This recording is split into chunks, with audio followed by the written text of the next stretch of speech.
I get started with the Devar Torah, and every one of you has on the table over here these cards. I just want to read a piece of Gemara and a letter of the Rebbe. The Rebbe letter. Somebody wrote to the Rebbe advice. Again, this is particular advice to an individual, so you take your personal inspiration from it, but it's not necessarily a Hayra l'Rabim. So the Rebbe says, it's my hope, I'm just going to do the English. As I told you when you visited me, that by growing the vessels of your parnassa, your factory, the Rebbe was telling this individual that they should expand their factory. When you do that, you will also grow the blessings that Hashem can flow through your receptacles. So in other words, if you want Hashem's brachas to come to you, you got to make big kalim. You got to open, if you want success, you got to think big. But this is so long as you also grow the channels that connect the source of the blessings with the vessels below, meaning the performance of the mitzvahs of Hashem. But then, once you make the big keli, the channels are the mitzvahs, you keep the mitzvahs, and then those channels will lead the brachas straight into the keli you make. So hopefully all of you tonight will walk away to learn how to grow your kelim, and at the same time to grow the channels, to allow the brachas to flow into the kelim that you'll make. I'm very excited. We're going to be calling up our keynote speaker. Just a quick word of introduction. This was the longest part of getting tonight's event going. There's many talented people here that are going to be sharing at the tables. There's Baruch Hashem, that wasn't the hardest thing, to get people to come and share at the table. But to get someone to stand up here and to speak a keynote speech, that was a logistical challenge, and I had to dig into the network, and I reached out to Reb Shmuel Genevish, who's an advisor to CHYE, and I said to him, who is somebody who could speak about e-commerce comfortably from the podium, and he has experience and knowledge that he could share. And without batting an eye, Shmuel said to me, you have to get Eli Katz. So Eli Katz is going to be speaking to us. Eli started in e-commerce at the genesis of e-commerce. He'll share his story, but he already started in 1995. He worked with 3 companies and he grew them to very coveted positions on the IR, top companies on the e-commerce exchange. Today, he runs the EMOB, which is a e-commerce association, and he has the benefit of watching the companies and seeing the trends. And actually, when he runs his table, he's going to share insights into the trends in e-commerce. So without further ado, I welcome Eli Katz.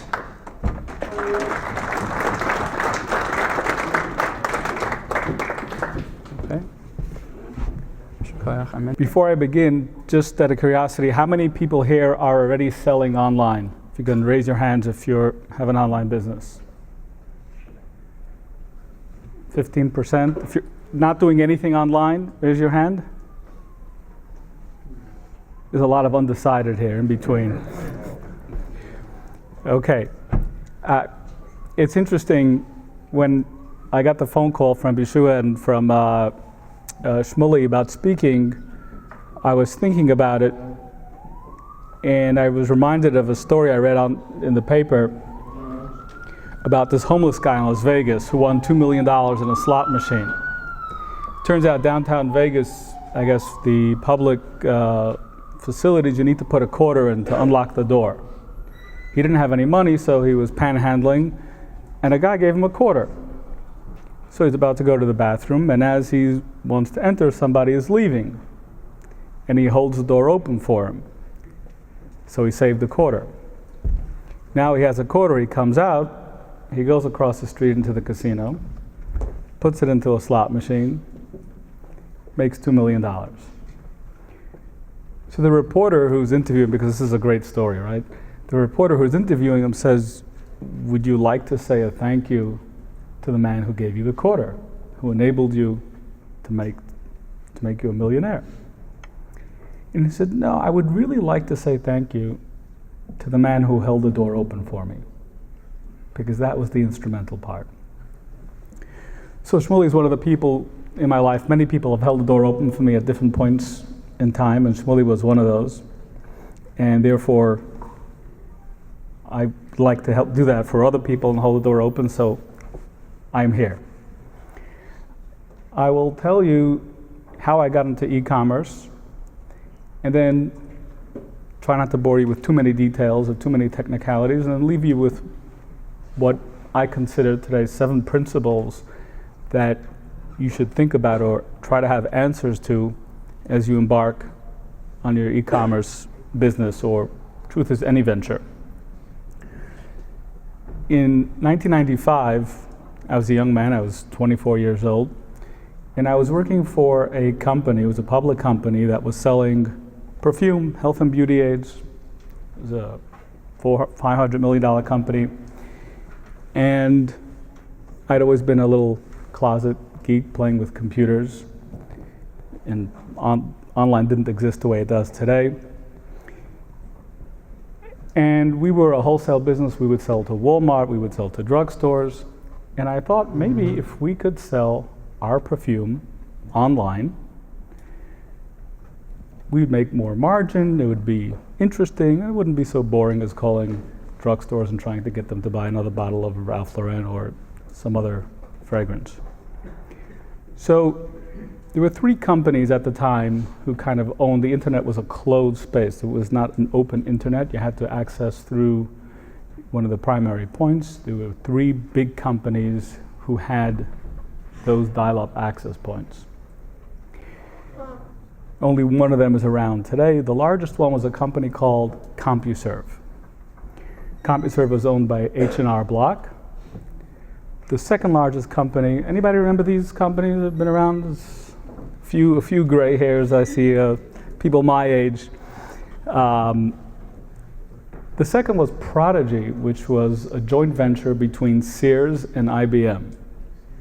The third and the smallest company was called America Online, AOL. Now, I started calling all of them. At the time, AOL was a smaller company than the company I worked for. And I finally, after badgering them, the only ones who called me back were AOL. And they said, okay, we'll let you have a store in our marketplace. You just pay us a revenue share.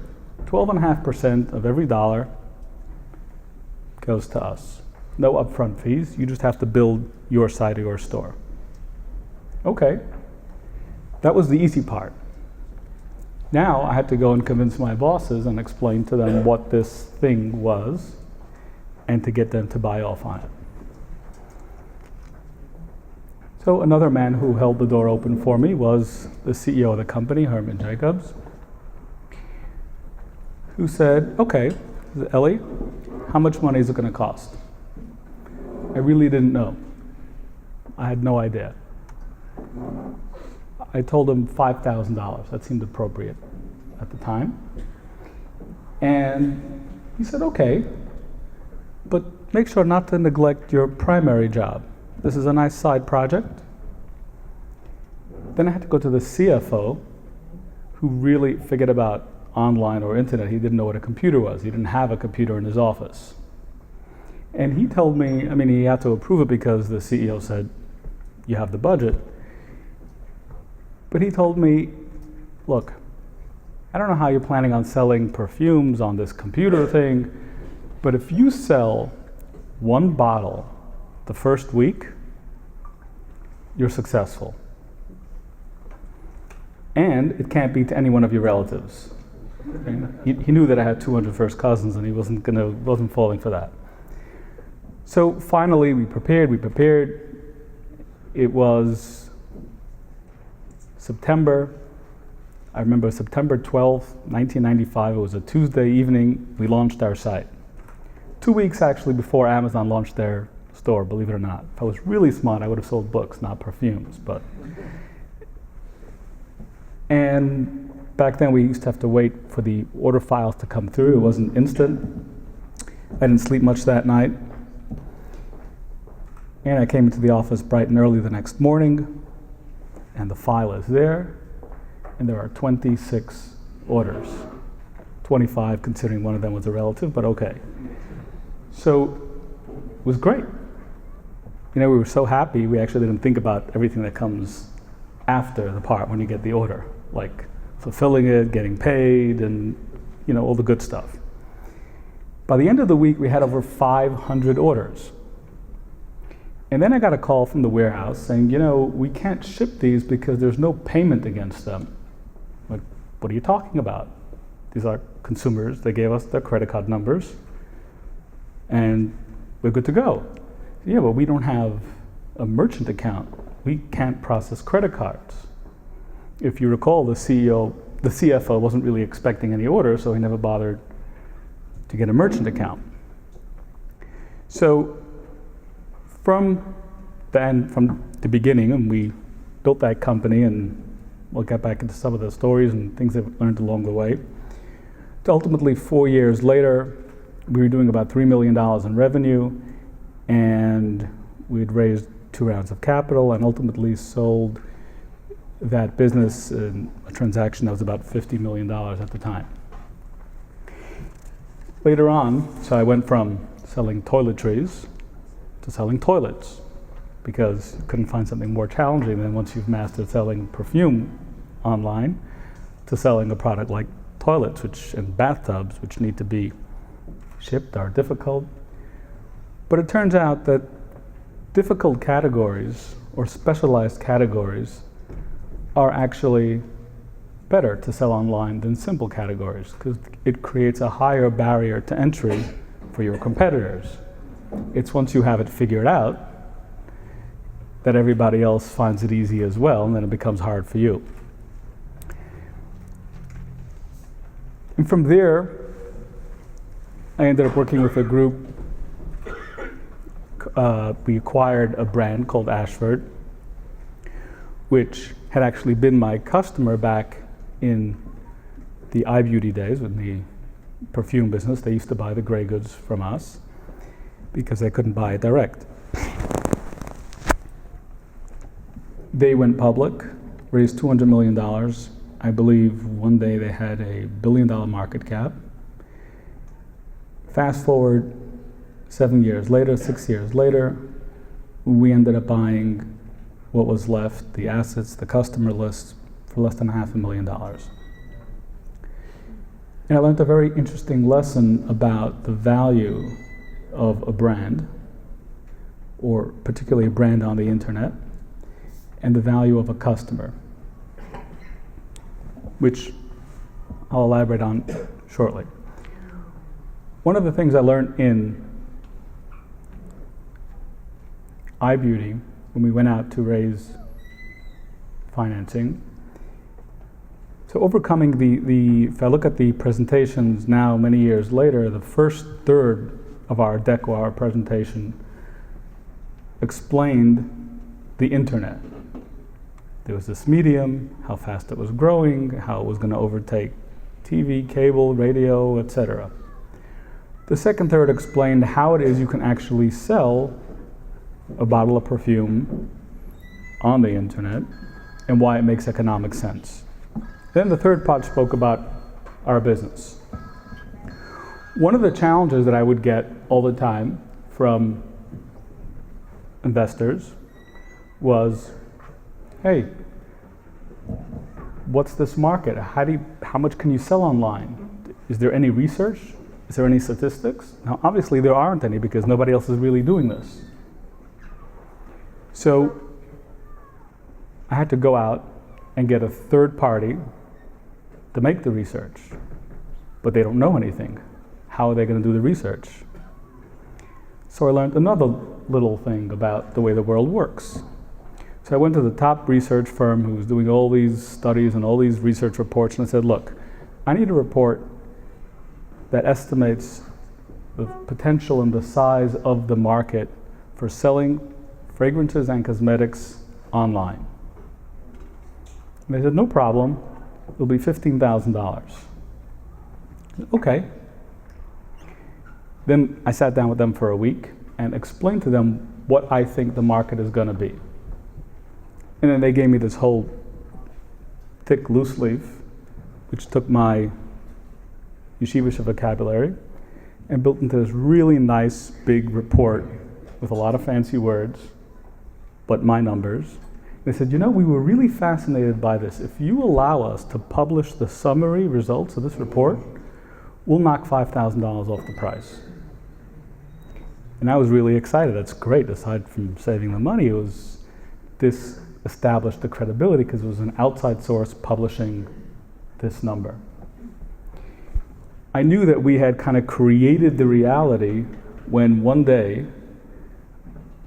somebody is showing me one of our competitors' pitch decks, and I see the numbers. They're quoted, our official numbers of what the market size were are being used as the de facto market statistics, right? It's the story with the Baal Shem Tov. When you hear your own story being told back to you, you've reached full circle, right? That becomes a de facto. The other thing that I've learned, and I think is a very, very crucial principle in doing business online, is that it is better to ask forgiveness than permission. The status quo, or the established companies, vendors, manufacturers, do not like to rock the boat. And when you want to come and try something new, and I've seen this many times, the first answer, the knee-jerk response is no. By the time they get around to yes, it's too late and the ship has sailed. If you're successful, then they need to contend with you. And then your past transgressions generally will be forgiven. If you're not successful, it really doesn't matter anyhow. And time again, early on in 1997, I made a deal with America Online. I signed a 4-year contract that gave us the exclusivity. We were, for 4 years, going to be the only people allowed to sell perfume and cosmetics on their network. It is the equivalent of doing that today with Google at the time. Now, they thought these guys from Brooklyn are nuts because there's nobody else would pay this amount. And they had no one else to bid us against, so they accepted it. With that contract in hand, I started approaching the manufacturers who would never want to sell to me, and explain to them, this is the online world. I have these exclusive contracts. They had no idea what the online world was, so I was talking to the wall. So I said, picture this. New York City is serviced by 5 airports. 3 major airports, Newark, JFK, and LaGuardia, 2 private airports, Teterboro and White Plains. Imagine if I owned 4 out of those 5 airports. Chances are, if you want to fly in and out, I control that flight. That is the online world. If you want to sell your products in those categories, you got to talk to me. And I started signing up the manufacturers. Now, here's where another principle that I'll share with you that I find is very important to have what I call a twofer or a threefer. 2 for 1, 3 for 1. So I have an exclusive contract I'm paying a lot of money for. Hopefully I'm selling more because of that exclusivity.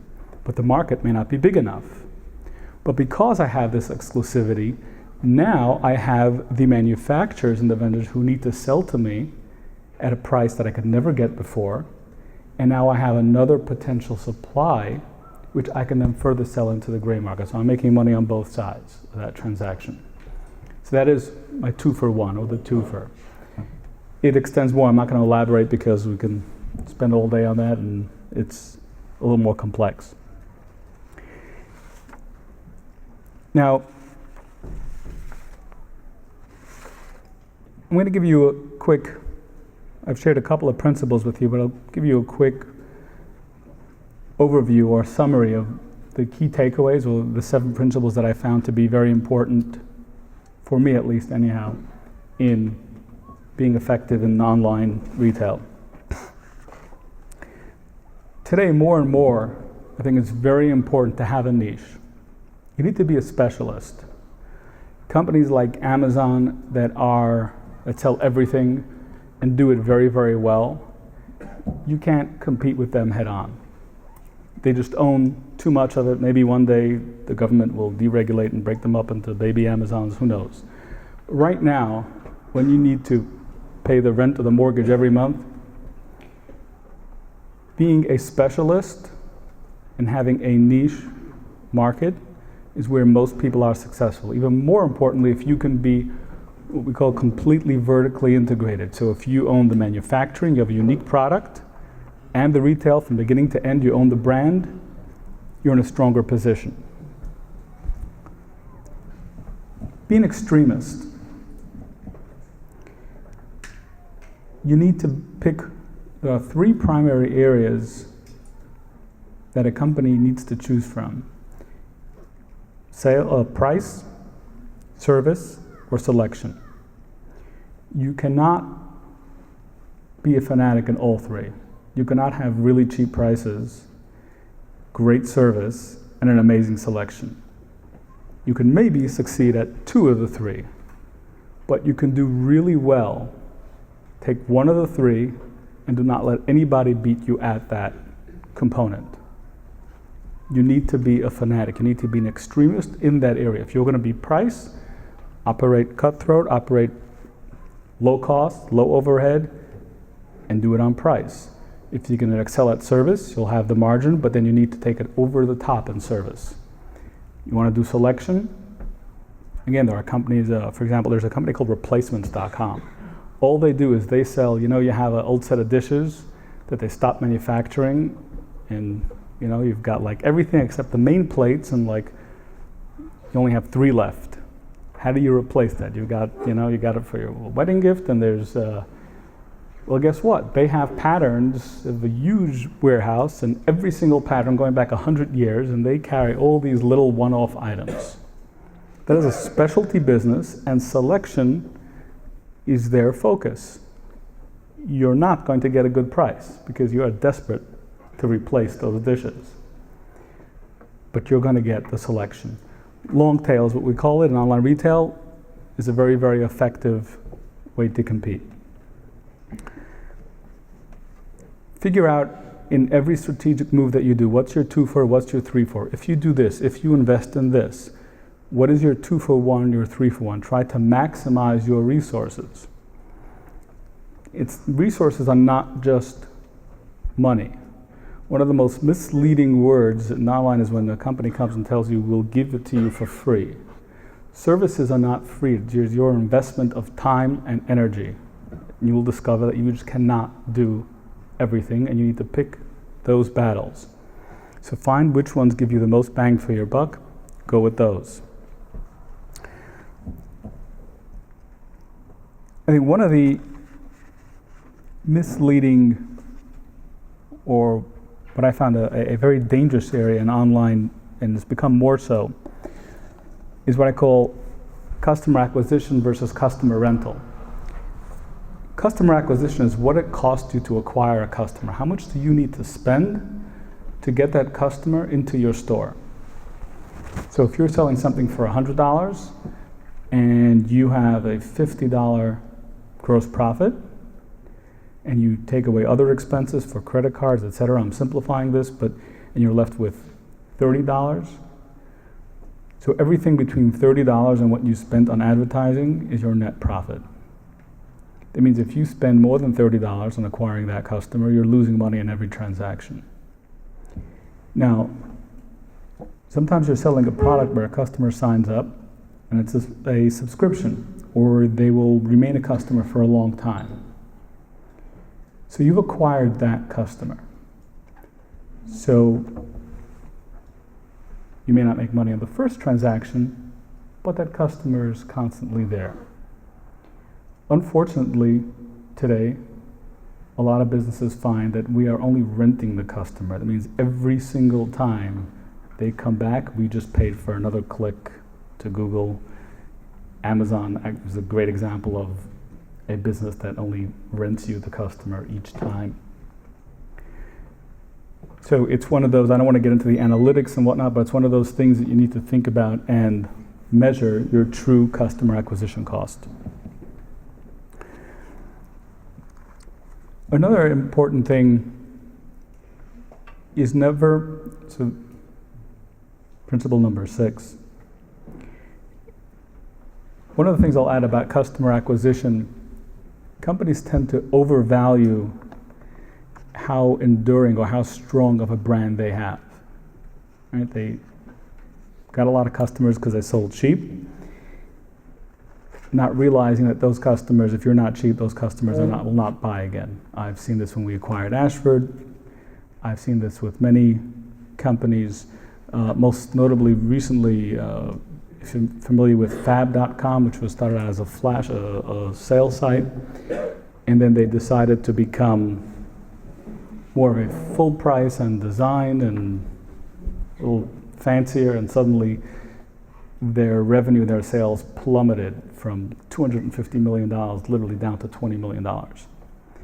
And this was already, the Mavina, these were the people who knew what they were doing, and with big funding, it just, when you build your business, your brand on discounting, that's where it remains. Principle number 6 is the over-reliance on one channel. Never allow more than a third of your revenue to come from one platform or channel. So for example, if you're selling on Amazon or eBay, make sure you have other channels where you're getting revenue from. Or if you're getting a lot of your revenue from pay-per-click or organic search, all of those platforms, all of those channels, I've seen it time and time again, where overnight Amazon decides that they have a different strategic interest. To paraphrase Henry Kissinger, companies don't have permanent friends or enemies. They just have interests. Amazon's interests today are one way, tomorrow they're another, and you are insignificant. No matter how important you think you are to any one channel or to any one marketplace, you are not. Lahavdil, to go to the other side and quote this Gemara in Baba Basra from Rabbi Bar Chana. It's a story that they were traveling on a ship in the middle of the ocean, and they came upon an island that was really a very large fish, and they had vegetation had grown on the back of the fish, so they got off. They didn't know, they thought it was an island, and they got off the boat and they started cooking lunch. They made a fire. The fish got hot from the fire on its back, so decided to take a dive into the ocean. He says, not for the fact that we were close to the ship, we all would have drowned. What appears to you to be a very solid relationship, or to be terra firma, is an illusion, because Amazon is the big fish, even though it's really a big river, but okay, the metaphor works. And when it gets hot for them, they dive under the water. It doesn't make a difference where you are. In many categories where they decide to buy direct and then have a deal with the manufacturer, they will turn you off with zero warning. Or if you, I remember I had this with Google once. One day I come into work, our Google AdWords account is shut down. Why? It was a Kafka, we can't tell you. Because you finally gets escalated because you have somebody complained that you were selling counterfeit goods. I'm like, who? What? We can't tell you. And by the time you get to the point where you're down 5 days and a good deal of your revenue is dependent on Google AdWords, and suddenly you just took a hit of $100,000 and maybe you got it resolved. So not being overly dependent, I think, is a very crucial thing to understand. And point number 7, they're called a short blanket. People think that they're always looking for the next technology that will solve all of their problems. Just remember, technology is like a blanket that's a drop too short. It will either cover your nose or your toes, but something is going to stick out at night. May solve one problem, will create other problems. So it's not just decide what you're comfortable in sticking out at night and what you don't need answered. I'll give you a bonus, an 8th principle, which is, I'm not always 100% correct. So if one of the principles is not working for you, one of the things you need to like I said earlier, it is better to ask forgiveness than permission. So it's about breaking the rules and finding your way in your niche that work in e-commerce. So with that, I will leave you, and I'm sure I hope you have more questions than answers, because this is always an ongoing process. And I learn every day from people who have a lot less experience than I do. I still learn new things. So hopefully get a chance to talk to you all and learn something new today. Thank you very much.